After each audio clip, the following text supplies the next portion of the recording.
എന്റെ ഫോട്ടോ മാറ്റി വെച്ച് വന്ന പറഞ്ഞുകൊണ്ട് നീ മൊബൈലിലെടുത്ത് ഫേസ്ബുക്കിലല്ലേ എവിടെ ഇട്ടാലും ശരി തന്നെ എന്റെ ഫോട്ടോ നിന്നെ ഞാൻ ഉറക്കും. ഇതിന്റെ കടയിൽ കൂടെ എനിക്ക് കുറച്ച് ചിലവ് കൂടാവും. ഈ ഹേമചേച്ചിയുടെ കമ്മീഷൻ റിപ്പോർട്ടുമായിട്ട് ബന്ധപ്പെടുത്തി വീഡിയോ ഇട്ടിട്ടിട്ടിട്ടിട്ട് സത്യം പറഞ്ഞാൽ മടുത്തു. എന്തെങ്കിലും ഒന്ന് മാറ്റി പിടിക്കണം, വേറെ ഏതെങ്കിലും ഒരു ടോപ്പിക്കിന് സംസാരിക്കണം എന്നൊക്കെ വിചാരിച്ചിരിക്കുമ്പോഴാണ് ഞാൻ ഞായറാഴ്ച രാത്രിയിലാണ് ഈ വീഡിയോ എടുക്കുന്നത്. തിങ്കളാഴ്ച ഉച്ചക്കത്തേക്ക് നിങ്ങളിത് കാണുള്ളൂ. തിങ്കളാഴ്ച തൊട്ട് വേറെ എന്തെങ്കിലും ഒന്ന് മാറ്റി പിടിക്കാം, അല്ലെങ്കിൽ ഹേമ കമ്മീഷന്റെ എന്തെങ്കിലും എക്സ്ക്ലൂസീവ് ആയിട്ട് വരുമ്പോൾ അത് ചെയ്യാം. അതിന്റെ കൂട്ടത്തിൽ വേറെ എന്തെങ്കിലും കൂടെ വീഡിയോ ചെയ്യണം എന്ന് ഞാൻ, കാരണം വേറെ എന്തെങ്കിലും ചെയ്യണമെന്ന് നമ്മൾ ആഗ്രഹിച്ചാലും ഉണ്ടല്ലോ, നമ്മളിലേക്ക് പുതിയ കണ്ടന്റ് ഒന്നും എത്തുന്നില്ല.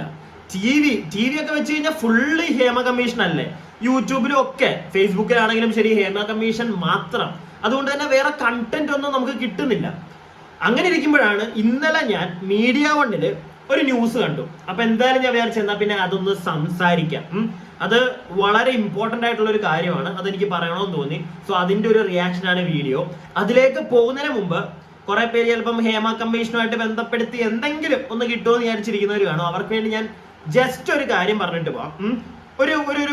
ഒരു പോസ്റ്ററിന്റെ അടിയിൽ വന്ന ഒരു ടൈറ്റിൽ അത് ഞാൻ നിങ്ങൾക്ക് ഇവിടെ ഒന്ന് കാണിച്ചു തരാം. ഇത് എന്റെ ഇന്നലത്തെയൊക്കെ വീഡിയോ കണ്ടവർക്കാണ് ഇത് കുറച്ചും കൂടെ പെട്ടെന്ന് മനസ്സിലാവുള്ളൂ. സംഗതി എന്തായാലും ഞാൻ ഇവിടെ ഒന്ന് കാണിച്ചു തരാം. പവർ ഗ്രൂപ്പ് യാഥാർത്ഥ്യം, ഒരു ചാനലിന്റെ പേര് നിങ്ങൾക്ക് അവിടെ കാണാമല്ലോ. ആ ചാനലിന്റെ ഇൻസ്റ്റഗ്രാം അക്കൗണ്ടിൽ ഒരു വീഡിയോ, ഒരു പുതിയൊരു ന്യൂസ് ഈ ഹേമ കമ്മിറ്റിയായിട്ട് ബന്ധപ്പെടുത്തി അവർ ഇട്ടപ്പോഴത്തേക്ക് അതിന്റെ അടിയിൽ വന്നതാണ് ഇത് കേട്ടോ, ഈ ഒരു ടൈറ്റില്. പവർ ഗ്രൂപ്പ് യാഥാർത്ഥ്യം, മോഹൻലാലിനും മമ്മൂട്ടിക്കും ദുരനുഭവം ഇല്ലാത്തതിനാൽ ഗ്രൂപ്പില്ലെന്ന് അവർക്ക് പറയാം. സംവിധായകൻ പ്രിയനന്ദൻ. അപ്പൊ ഒരു പ്രിയനന്ദൻ എന്ന് പറയുന്ന ഒരു സംവിധായകനുമായിട്ട് ബന്ധപ്പെടുത്തി ഈ ഹേമ കമ്മിറ്റി ഇഷ്യൂമായിട്ട് ബന്ധപ്പെടുത്തിയൊക്കെ ഒരു കാര്യം വന്നപ്പോഴത്തേക്ക് ഒരു ന്യൂസ് വന്നപ്പം അതിലും ഇട്ടിരിക്കുന്ന ടൈറ്റിൽ ഇതാണ്. ഞാൻ ഇന്നലത്തെ വീഡിയോയിലൊക്കെ നിങ്ങളോട് പറഞ്ഞിട്ടുണ്ടായിരുന്നു, ലാലേട്ടനും മമ്മൂക്കയും എന്ത് പറഞ്ഞില്ലെങ്കിലും അവർക്ക് കുറ്റം വരും. അവരിപ്പോ ഈ സിദ്ദിഖിന് അല്ലെങ്കിൽ ഇപ്പൊ ഈ നമ്മുടെ ഈ ഒരു പവർ ഗ്രൂപ്പ് ഉണ്ട് എന്ന് അവർ പറഞ്ഞു കഴിഞ്ഞാൽ അവരുണ്ടെന്ന് പറഞ്ഞെന്ന് പറഞ്ഞ് അവരുടെ നെഞ്ചത്ത് കയറും ഇവിടുത്തെ മാധ്യമങ്ങൾ. അത് കയറുമ്പോൾ എന്തായാലും നാട്ടുകാർ നെഞ്ചത്ത് കയറും. ഇനിയിപ്പോ അവരില്ലാന്ന് പറഞ്ഞാലോ അപ്പോഴും അവരുടെ നെഞ്ചത്ത് കയറും. ഇതെന്താണെങ്കിലും അവര് രണ്ടുപേരും മലയാളത്തിന്റെ രണ്ട് സൂപ്പർ സ്റ്റാർസ് ആയതുകൊണ്ട് തന്നെ അവർ വാ തുറന്നാൽ അവരെ ഇവിടെ പഞ്ഞിക്കിടും. അതാണ് അവസ്ഥ. മിനിഞ്ഞാത്തെ ലാലേട്ടന്റെ ആ ഒരു പ്രസ് മീറ്റ് കഴിഞ്ഞിട്ടാണെങ്കിലും ശരി, ഒന്നും അദ്ദേഹം പറയുന്നില്ല. സിദ്ദിഖിനെയോ ബാക്കിയുള്ളവരോ ഒന്നും സപ്പോർട്ട് ചെയ്തും പറഞ്ഞില്ല, സപ്പോർട്ട് ചെയ്യാതെയും പറഞ്ഞില്ല. എന്നിട്ടും ഏറിലാണ് അവര്. അതുപോലെ തന്നെ ഞായറാഴ്ച ഇന്നലെ ഞാൻ 1-2 പോസ്റ്റേഴ്സ് കണ്ടു. മമ്മൂക്ക പറഞ്ഞു, അതായത് പവർ ഗ്രൂപ്പ് ഇല്ല സിനിമയിൽ എന്ന് മമ്മൂക്ക പറഞ്ഞു എന്ന് പറഞ്ഞ് 1-2 സ്ഥലത്ത് ഓൺലൈൻ മീഡിയാസിലൊക്കെ 1-2 പോസ്റ്റേഴ്സ് കണ്ടു. അതൊക്കെ വന്നതിന് ശേഷം മമ്മൂക്കയും പിടിച്ച് കുറെ എണ്ണം എയറിലോട്ട് കയറ്റി വിട്ടിട്ടുണ്ട്. ഓഫ് കോഴ്സ് സംഭവിക്കും. മമ്മൂക്കയൊക്കെ ഉണ്ടെന്ന് പറഞ്ഞാലും ഇല്ല എന്ന് പറഞ്ഞാലും മമ്മൂക്കയാണെങ്കിലും ശരി ലാലേട്ടനാണെങ്കിലും പറഞ്ഞു കഴിഞ്ഞാൽ ഉറപ്പായിട്ടും അവരെ ഏറിപ്പോകും. ഇന്നലെയല്ല ശനിയാഴ്ച നമ്മുടെ ചാർമിളയുടെ ഒരു പുതിയൊരു അലിഗേഷൻ വന്നപ്പോഴത്തേക്ക് ഒരു മാധ്യമത്തോട് നടി ചാർമിള സംസാരിക്കുമ്പോൾ അവർ പറയുന്നുണ്ട്, സിദ്ദിഖിന്റെയൊന്നും ഞാൻ സിദ്ദിഖിന്റെ കൂടെ ഒക്കെ അഭിനയിച്ചിട്ടുണ്ട്, മോഹൻലാലിന്റെ കൂടെ അഭിനയിച്ചിട്ടുണ്ട്. മോഹൻലാലിന്റെ ഓഫ് കോഴ്സ് നേരത്തെയും ചാർമിള പറഞ്ഞിട്ടുണ്ട് ചാർമിളയ്ക്ക് ദുരനുഭവം ഒന്നും ഉണ്ടായിട്ടില്ല, സിദ്ദിഖിന്റെയൊന്നും എനിക്കൊന്നും ഉണ്ടായിട്ടില്ല എന്ന് ചാർമിള പറയുന്നുണ്ടായിരുന്നു. എന്നാൽ ബാക്കിയുള്ളവർക്കുണ്ടോ ഇല്ലയോ, അവർക്ക് അനുഭവം ഉണ്ടായിട്ടുണ്ടോ ദുരൂപം എനിക്ക് അതിനകത്തൊന്നും അറിയത്തില്ല. പക്ഷെ എനിക്കൊന്നും സംഭവിച്ചിട്ടില്ല, എന്നോട് അവർ മോശമായിട്ട് സംസാരിച്ചിട്ടില്ല, ഒന്നും ചെയ്തിട്ടില്ല എന്ന് അവർ പറഞ്ഞു. എന്തുകൊണ്ട് ഇവിടുത്തെ മാധ്യമങ്ങളും അല്ലെങ്കിൽ നാട്ടുകാരും അവരെ ഏറി കയറ്റുന്നില്ല? അവർ സിദ്ദിഖിനെ സപ്പോർട്ട് ചെയ്താണല്ലോ സംസാരിച്ചത്. എന്തുകൊണ്ട് കേറ്റില്ല? കാരണം അവരെ കയറ്റിയിട്ടും വലിയ കാര്യമൊന്നുമില്ല. പക്ഷെ നേരെ മമ്മൂക്കയോ ലാലേട്ടനോ ആണെങ്കിൽ കയറ്റിയാൽ ഇവർക്ക് കുറച്ചും കൂടെ റീച്ച് കിട്ടും, നാട്ടുകാർ കുറെ തെറി പറയും. സോ ഈ ഒരു സംഗതിയാണ് ഇപ്പൊ നടന്നുകൊണ്ടിരിക്കുന്നത്. മാധ്യമങ്ങളൊക്കെ സത്യം പറഞ്ഞാൽ ഈ ന്യൂസ് വിടണം. എന്നിട്ട് ഇനിയും നമ്മുടെ നാട്ടിലുള്ള ഇഷ്ടംപോലെ പ്രശ്നങ്ങളുണ്ട്, അതിന്റെയൊക്കെ പുറകെ പോവാം. ഇനിയും എന്റെ ഇന്നത്തെ ഒരു മെയിൻ ടോപ്പിക്കിലേക്ക് നമുക്ക് പോവാം. അപ്പം അതിന്റെ ബേസ്ഡായിട്ടുള്ള ഒരു വീഡിയോ ക്ലിപ്പ് ഞാൻ നിങ്ങളെ കാണിച്ചു തരാം. അതിന് മുന്നേ ഞാൻ നിങ്ങളോടൊരു കാര്യം ചോദിക്കുകയാണ്. നിങ്ങൾ എല്ലാവരും കമന്റ് ചെയ്യണം കേട്ടോ. നമ്മൾ ഈ ബസ്സിലൊക്കെ കയറുമ്പോഴത്തേക്ക്, പ്രത്യേകിച്ച് KSRTC പ്രൈവറ്റിലും ഒക്കെ ഉണ്ട്, ഈ അംഗപരിമിതർ എന്ന് പറഞ്ഞാൽ അവർക്ക് സെപ്പറേറ്റ് സീറ്റുകൾ നമ്മൾ കാണാറുണ്ടല്ലോ. സ്ത്രീകൾക്കുണ്ട് സെപ്പറേറ്റ് സീറ്റ്, അതുപോലെ തന്നെ ഈ കയ്യും കാലും വയ്യാത്തവർക്ക് സെപ്പറേറ്റ് സീറ്റ് ഉണ്ട്. അത് വളരെ നല്ലൊരു കാര്യമായിട്ട് നിങ്ങൾക്ക് തോന്നുന്നില്ലേ?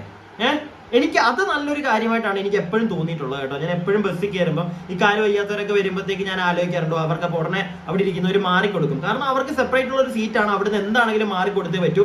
വളരെ നല്ല കാര്യം എന്ന് ഞാൻ എപ്പോഴും ആലോചിക്കാറുണ്ട്. എന്നാൽ ഈ ഒരു കാര്യം നമ്മുടെ കേരളത്തിലെ നിയമത്തിലേക്ക് വരുമ്പോൾ, അതായത് 2 കൈയും 2 കാലും ഉള്ളവൻ ഒരു നിയമം, ഇപ്പൊ ഒരു കൈയോ അല്ലെങ്കിൽ ഒരു കാലോ ഇല്ലാത്തവന് അവൻ എന്തെങ്കിലും ഒരു തെറ്റ് ചെയ്തു കഴിഞ്ഞാൽ നിയമം ഒന്ന് ലിബറൽ ആവുന്ന കുറച്ച് പരിപാടികളുണ്ട് ഇവിടെ എന്നാണ് എനിക്ക് പേഴ്സണലി തോന്നിയിട്ടുണ്ട്. നിങ്ങളുടെ അഭിപ്രായം നിങ്ങൾ പറയും. എനിക്ക് തോന്നിയിട്ടുണ്ട് അങ്ങനെ ഒന്ന് ലിബറൽ ആവാറുണ്ടല്ലോ എന്ന്. കാരണം മനുഷ്യാവകാശം വരും, അവൻ കാലില്ലാത്തവനാണ് കൈയില്ലാത്തവനാണ് എന്നും പറഞ്ഞുകൊണ്ട് കുറെ എണ്ണം ഇറങ്ങും. ഒരു തെറ്റ് അങ്ങനെ കയ്യോ കാലോ ഇല്ലാത്ത ഒരുത്തൻ തെറ്റ് ചെയ്തിട്ടുണ്ടെങ്കിൽ അവന്റെ ആ ഒരു തെറ്റിനെ ഒന്ന് ലിബറലായി കണ്ട് മനുഷ്യാവകാശം വന്ന് അവനെ എടുത്ത് പുണ്യാളനാക്കുന്ന ഒരു പരിപാടി ഇവിടെ ഉണ്ട് എന്നാണ് എനിക്ക് തോന്നിയിട്ടുള്ളത്. സോ അതുമായിട്ട് ബന്ധപ്പെട്ട ഒരു വാർത്തയാണ്, നിങ്ങളൊന്ന് കാണുക, എന്നിട്ട് നമുക്ക് ബാക്കി സംസാരിക്കാം. നിനക്ക് പറഞ്ഞുകൊണ്ടാണ് പറഞ്ഞത്, എന്റെ ഫോട്ടോ എവിടെയെങ്കിലും വന്ന പിന്നെ നിന്റെ മരണം അടിയന്തരം ഞാൻ ഒരുമിച്ച് കിടക്കും.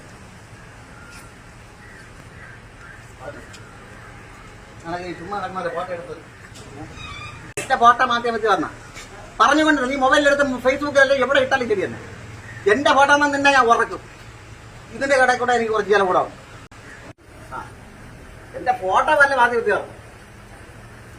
നിന്നെ കൊണ്ട് പറ്റുന്നത് നീ ചെയ്തു പോകും. മാധ്യമപ്രവർത്തകന് നേരെ ലഹരിക്കേസ് പ്രതിയുടെ വധഭീഷണി. പ്രതിയുടെ വീഡിയോ പകർത്തുന്നതിനിടെയാണ് ഭീഷണി മുഴക്കിയത്. കാട്ടാക്കട പൂവച്ചലിലാണ് സംഭവം. പൂവച്ചൽ ഗവൺമെന്റ് ഹയർ സെക്കൻഡറി സ്കൂളിന് സമീപത്ത് വാടക വീട് കേന്ദ്രീകരിച്ച് വിദേശ മദ്യവും നിരോധിത പുകയില ഉൽപ്പന്നങ്ങളും വിൽപ്പന നടത്തിയ ഭിന്നശേഷിക്കാരനായ പ്രദീപ് കുമാറിനെയാണ് കാട്ടാക്കട പോലീസ് അറസ്റ്റ് ചെയ്തത്. 10 വർഷത്തോളമായി മുളമൂട് ജംഗ്ഷന് സമീപം പരസ്യമായാണ് ഇയാൾ കച്ചവടം നടത്തിയിരുന്നതെന്നാണ് നാട്ടുകാർ പറയുന്നത്. എന്റെ ആദ്യത്തെ ചോദ്യം അവിടുത്തെ ഈ നാട്ടുകാരോടാണ്. 10 വർഷമായിട്ട് അയാൾ ഈ പരിപാടി അവിടെ ചെയ്യുന്നുണ്ടെന്ന് നിങ്ങൾ പറയുന്നുണ്ട്. എന്നിട്ട് ഇതുവരെയായിട്ട് നിങ്ങൾക്ക് ഇത് നിർത്താൻ അവിടുത്തെ നാട്ടുകാർക്ക് പറ്റിയിട്ടില്ല. ഇയാളെ കൊണ്ട് ഈ പരിപാടി ഇയാളെ ടോട്ടലി നിങ്ങൾക്ക് ഓടിക്കാൻ പറ്റിയിട്ടില്ല. അവിടുന്ന് നാട്ടുകാരെല്ലാവരും കൂടെ കൂടിക്കഴിഞ്ഞ് ഈ പരിപാടി നിർത്തിച്ചൂടെ ഇയാളുടെ? ചിലപ്പോൾ നിങ്ങൾ പറയുമായിരിക്കും, അല്ലെങ്കിൽ ഇത് കാണുന്ന വീഡിയോ കാണുന്ന ചിലപ്പോൾ നിങ്ങൾ പറയുന്നുണ്ടായിരിക്കും. നാട്ടുകാരോടാണ് ഞാൻ നേരത്തെ സംസാരിച്ചത്. ചിലപ്പോൾ ഈ വീഡിയോ കാണുന്നവരും പറയുമായിരിക്കും, ചിലപ്പോൾ ഇയാൾക്ക് എന്തെങ്കിലും മേളിൽ വലിയ പിടിയുണ്ടായിരിക്കും, അതുകൊണ്ടായിരിക്കുമെന്ന് എനിക്കും ഒരു സംശയമുണ്ട് ഈ ഒരു വാർത്ത കേട്ടപ്പോഴത്തേക്ക്. കാരണം 10 വർഷമായിട്ട് ഒരു സ്കൂളിന്റെ അടുത്ത് ഇയാൾ ഈ കള്ളും ഇയാൾ ഈ ലഹരി ഉൽപ്പന്നങ്ങളും ഒക്കെ വിറ്റോണ്ടിരുന്നിട്ട്, പുകയില ഉൽപ്പന്നങ്ങളും ഒക്കെ വിറ്റോണ്ടിരുന്നിട്ട് ഇവിടുത്തെ പോലീസുകാർക്ക് അത് ഇയാളെ നിർത്തിക്കാൻ പറ്റിയിട്ടില്ലെങ്കിൽ ഒന്ന് പോലീസുകാരുടെ പറ്റാഞ്ഞിട്ട് കഴിവില്ലാഞ്ഞിട്ട് എന്ന് തന്നെ വേണമെങ്കിൽ പറയാം. അവിടുത്തെ എല്ലാ പോലീസുകാരെ അല്ല കേട്ടോ, ചില പോലീസുകാർ അവിടുത്തെ ഈ ഒരു പരിപാടി കാരണം 10 വർഷം ഒന്ന് ആലോചിച്ച് ഒരു സ്കൂളിനടുത്ത് വാടക വീടും എടുത്ത് ഈ പരിപാടി ചെയ്യുന്നു, എന്നിട്ട് ആർക്കും നിർത്തിക്കാൻ പറ്റിയിട്ടില്ല ഒന്നും എനിക്ക് മനസ്സിലാവുന്നില്ല. അതും അപ്പോഴും എനിക്ക് തോന്നുന്നു ഭിന്നശേഷിക്കാരനാണ്, അതിന്റെ ഒരു പവറാണെന്ന് തോന്നുന്നു നമുക്ക് കാണിക്കുന്നത്. കാരണം അവിടെ ഇരിക്കുമ്പോ തന്നെ മാധ്യമപ്രവർത്തനോട് അവൻ സംസാരിക്കുന്ന കേട്ടോ, നീ എന്റെ ഫോട്ടോ ഫേസ്ബുക്കിലോ എവിടെയെങ്കിലും വന്നു കഴിഞ്ഞാൽ നിന്നെ ഞാൻ അങ്ങ് തീർത്ത് കളയും. ആ ഒരു സെറ്റപ്പിലാണ് പറയുന്നത്. ഇപ്പൊ കുറെ പേര് പറയാം അയാൾ പാവമായിരിക്കും, അതുകൊണ്ട് അയാളുടെ ദേഷ്യം കൊണ്ടായിരിക്കും അയാൾ പറയുന്നതെന്ന്. എന്റെ ചോദ്യം ഇത്രയാണ്, ഒരു പാവപ്പെട്ടവനാണെങ്കിലും ഇങ്ങനെയായിരിക്കും അവൻ സംസാരിക്കുന്നത്? മാന്യമായിട്ടായിരിക്കത്തില്ലേ സംസാരിക്കുന്നത്? ചേട്ടാ ഞാൻ തെറ്റ് ചെയ്തിട്ടില്ല, ഇവര് ചുമ്മാ കള്ളക്കേസായത്, നിങ്ങൾ എന്റെ ഫോട്ടോ ഒന്നും എടുത്ത് പത്രത്തിലോ അല്ലെങ്കിൽ ഫേസ്ബുക്കിലോ ഒന്നും ഇട്ട് നാറ്റിക്കില്ലേ എന്നായിരിക്കും പറയുന്നത്. ഇത് ഭീഷണി. ഈ ഭീഷണി കേൾക്കുമ്പോ തന്നെ അറിയാം അവൻ ചെറിയ ടീമൊന്നും അല്ലെന്ന്. എന്നിട്ടും 10 വർഷം അവൻ ആ പരിപാടി അവിടെ തുടർന്നു. എന്നിട്ട് അവനെ പോലീസ് പിടിച്ചപ്പോഴത്തേക്ക് പത്രക്കാരവിടെ ചെന്നപ്പോൾ പത്രക്കാരെ ഭീഷണി. ഇതൊക്കെ എനിക്ക് തോന്നുന്നത് അയാളൊരു ഭിന്നശേഷിക്കാരനായതുകൊണ്ട് തന്നെ ആയിരിക്കും അവൻ ഇത്ര അഹങ്കാരം എന്നാണ് എനിക്ക് തോന്നുന്നത്. കാരണം അവനെ ഇപ്പം കേസ് എടുത്തെങ്കിൽ തന്നെ ഇവിടുത്തെ മനുഷ്യാവകാശ കമ്മീഷൻ എല്ലാം കൂടി ഓടി അങ്ങോട്ട് ചെല്ലും. നൈസായിട്ട് കുറച്ച് ദിവസം കഴിയുമ്പോൾ അവൻ ഇറങ്ങിപ്പോരും. ആ ഒരു ധൈര്യം അവന് കാണും, അതിന്റെ പുറത്തായിരിക്കും അവൻ ഈ ഡയലോഗ് അടിക്കുന്നത്. സോ എന്റെ സംശയം ഇതാണ്, ഇവിടെ ഒരു ഭിന്നശേഷിക്കാരൻ ഒരു തെറ്റ് ചെയ്താൽ അവന്റെ ആ ഒരു തെറ്റിനെ ഇവിടെ ലിബറലായിട്ട് കാണുമോ? ഇവിടുത്തെ നിയമം അവന്റെ ഫ്രണ്ടിൽ കുനിഞ്ഞങ്ങോട്ട് നിന്നു കൊടുക്കുവോ? അങ്ങനെ എന്തെങ്കിലും ഉണ്ടെങ്കിൽ ദൈവത്തെ ഓർത്ത് ഇവിടുത്തെ നിയമം ഇനി അങ്ങനെ ആവരുത്. എന്തെങ്കിലും ഒരു മാറ്റം വേണം അതിനകത്ത്. കാരണം ഇങ്ങനെയുള്ള ഒരു പോസിബിലിറ്റി നമ്മുടെ നിയമത്തിൽ ഉണ്ടെന്ന് ഇവനെ പോലുള്ളവർ അറിഞ്ഞാൽ ചിലപ്പോൾ ഇങ്ങനത്തെ കച്ചവടങ്ങൾ നടത്താൻ വേണമെങ്കിൽ കയ്യും കാലും വെട്ടിയിട്ട് വന്നിരിക്കുന്നവന്മാരൊക്കെ ഇനി ചിലപ്പോൾ വരും, സത്യമായിട്ടും. കാരണം നമ്മുടെ കാലത്തിന്റെ പോക്ക് അങ്ങനെയാ.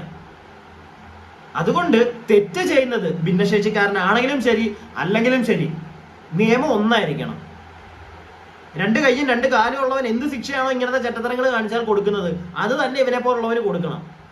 ഇത് ഞാൻ ഒരിക്കലും ബാക്കിയുള്ള അവരെ കളിയാക്കുകയോ അല്ലെങ്കിൽ അവരെ കുറ്റപ്പെടുത്തുകയോ ഒന്നുമല്ല, ആരും അങ്ങനെ എടുക്കരുത്. പക്ഷേ ഈ ഒരു പോസിബിലിറ്റി ഉണ്ടെന്ന് അറിഞ്ഞാൽ ഭിന്നശേഷിക്കാരനായതുകൊണ്ട് എന്തും എനിക്കിപ്പോ അങ്ങനെയാ തോന്നുന്നു. ഇയാൾ ഈ പറയുന്നതും ഇയാൾ കാണിക്കുന്നതും ഒക്കെ കണ്ടിട്ട് ഒരു പോലീസ് സ്റ്റേഷന്റെ ഫ്രണ്ടിൽ ഇരുന്നിട്ടാ അവൻ ഈ ഡയലോഗ് ഒക്കെ അടിക്കുന്നത്. അവിടുത്തെ പോലീസുകാർക്ക് പോലും ഇവരൊന്നും ചെയ്യാൻ പറ്റില്ല. ചെയ്തു കഴിഞ്ഞാൽ അത് പ്രശ്നമാവും, മനുഷ്യാവകാശം എത്തും. കാരണം വയ്യാത്തവനാ. പക്ഷെ അതിന്റെ അഹങ്കാരം അവൻ കാണിക്കുന്നത് നിങ്ങൾ കണ്ടോ? സോ ഇങ്ങനെ ഇവരൊക്കെ ഒരു പാഠമാണ് ബാക്കി എല്ലാവർക്കും. ഇവിടുത്തെ നിയമത്തിൽ, ഇവിടുത്തെ പോലീസുകാർ, ഇവിടുത്തെ ഗവൺമെന്റ്, ഇവിടുത്തെ റൂളിലൊക്കെ ഒരു പാഠമാണ് ഇവൻ. ഇവരെപ്പോലുള്ളവന്മാർ വന്നു കഴിഞ്ഞാൽ ഒരു നാട് മുടിയാൻ 2 കാലില്ലാത്തവനാണെങ്കിലും മതി. നിങ്ങളൊന്ന് ആലോചിച്ച്, സ്കൂളിന്റെ പരിസരത്തെ ഇവന് ചരിത്രം കാണിക്കുന്നത്, എന്നിട്ട് ഭീഷണി. നിങ്ങൾ പറ, നിങ്ങളുടെ അഭിപ്രായം നിങ്ങൾ പറയണം കേട്ടോ ഈ ഒരു വിഷയത്തിൽ എന്താണെങ്കിലും. കാരണം ഇതൊന്നും വെച്ച് കുറിപ്പിക്കാൻ പാടില്ല. നിങ്ങളുടെ അഭിപ്രായങ്ങൾ, ഇങ്ങനെയുള്ള വീഡിയോകൾക്കൊക്കെ നിങ്ങൾ കൂടുതൽ വന്ന് എന്തെങ്കിലും പറഞ്ഞാലേ എനിക്കും ഇതുപോലുള്ള വീഡിയോകൾ കുറച്ചുകൂടെ ചെയ്യാൻ പറ്റുള്ളൂ. അല്ലാതെ ഇവിടെ ആർക്കും ഒരു ഉപയോഗവും ഇല്ലാത്ത കുറെ വീഡിയോകൾ എനിക്കും ചെയ്യാൻ വലിയ താല്പര്യമില്ല. പിന്നെ എനിക്കും വേണ്ട ഇത്, അതുകൊണ്ടാണ് ഉള്ള കാര്യം നിങ്ങളോട് പറയുക. പക്ഷെ ഇതൊക്കെ 10 പേര് അറിയണം, ഇങ്ങനെയുള്ള ചെറ്റകളെയൊക്കെ. നാളെ നമ്മുടെ അടുത്തും ഇങ്ങനെയുള്ള ഏതെങ്കിലും അടുത്ത് വന്നു കഴിഞ്ഞ് കഴിഞ്ഞാൽ നമ്മൾ എന്ത് ചെയ്യും? നമുക്കൊരു കേസ് പോലും ചിലപ്പോൾ അതായിരിക്കാം ഈ 10 വർഷമായിട്ട് ഇപ്പോഴും അവിടെ നിൽക്കുന്നത്. ആർക്കെങ്കിലും എന്താ പ്രോപ്പറായിട്ട് വന്നൊരു കേസ് കൊടുക്കാൻ പറ്റുമോ? വന്നു കഴിഞ്ഞാൽ അവനെ ഉപദ്രവിച്ചു എന്ന് അവൻ പറഞ്ഞു കഴിഞ്ഞാൽ അവന്റെ വാക്കിനായിരിക്കും അവിടെ വില. ഇവിടുത്തെ നിയമം എല്ലാവർക്കും ഒരുപോലെ ആവണം, ആ ഒരു ആഗ്രഹമേ എനിക്കുള്ളൂ. പിന്നെ വീഡിയോ കാണുന്ന നിങ്ങൾ നിങ്ങളുടെ അഭിപ്രായങ്ങൾ പറയാം. ഞാൻ പറയുന്നത് ഈ ഒരു വീഡിയോയിൽ എൻ്റെ ഒരു പെർസ്പെക്റ്റീവ് ഞാൻ പറഞ്ഞത് നിങ്ങൾക്ക് ഇഷ്ടപ്പെട്ടിട്ടുണ്ടെങ്കിൽ ലൈക്ക് ചെയ്യുക. സബ്സ്ക്രൈബ് ചെയ്യാതെ വീഡിയോ കാണുന്നവർ ഒന്ന് സബ്സ്ക്രൈബ് ഒക്കെ ചെയ്യുക.